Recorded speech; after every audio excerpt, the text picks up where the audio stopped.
Forza Motorsport's always been a series about innovation. We always want to push the racing genre, so we've made huge improvements because we want to get people excited about cars in general.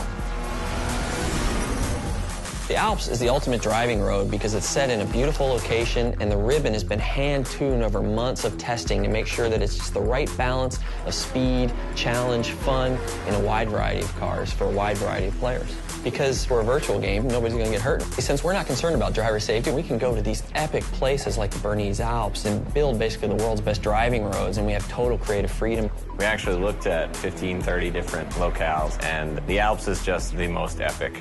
The landscape is so surreal, it's crazy. I mean, these mountains are very different from any mountains you see anywhere else. I mean, it's just with all the jagged peaks. We are on part one of a trip that will take us through Switzerland and Italy as the guys from Turn 10 gather source material and basically inspired by the entire trip. What we're gonna do is find the most amazing areas we possibly can and photograph them to no end. We took a really long elevator ride after a train ride and a long walk and another train ride. Took a while to get up here, but oh my God, it's worth it. Did you guys see the background and everything? Yeah.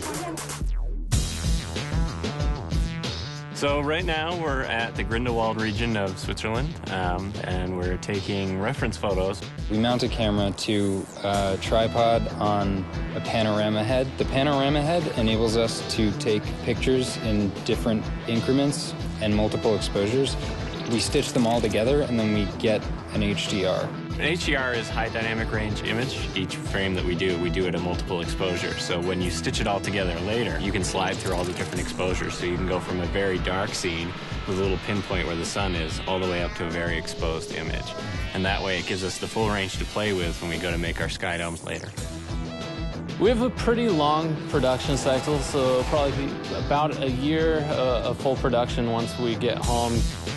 So we bring back all of our reference, we start modeling rough landscapes that existed there so they're fairly accurate, but we're not bound to recreate it perfectly as it exists because there isn't a track there. But we want it to be believable. It needs to fit with the other real racetracks in the game. So we create a whole backstory about how the Bernese Alps came to be. It started off as a ski resort, and roads were built for workers in the wintertime, and then this rich entrepreneur bought it and tried to build a racetrack there, but got shut down.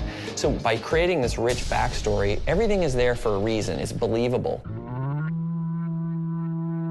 Fictional tracks are a chance for us to really showcase some of the graphical tech that we have in our game.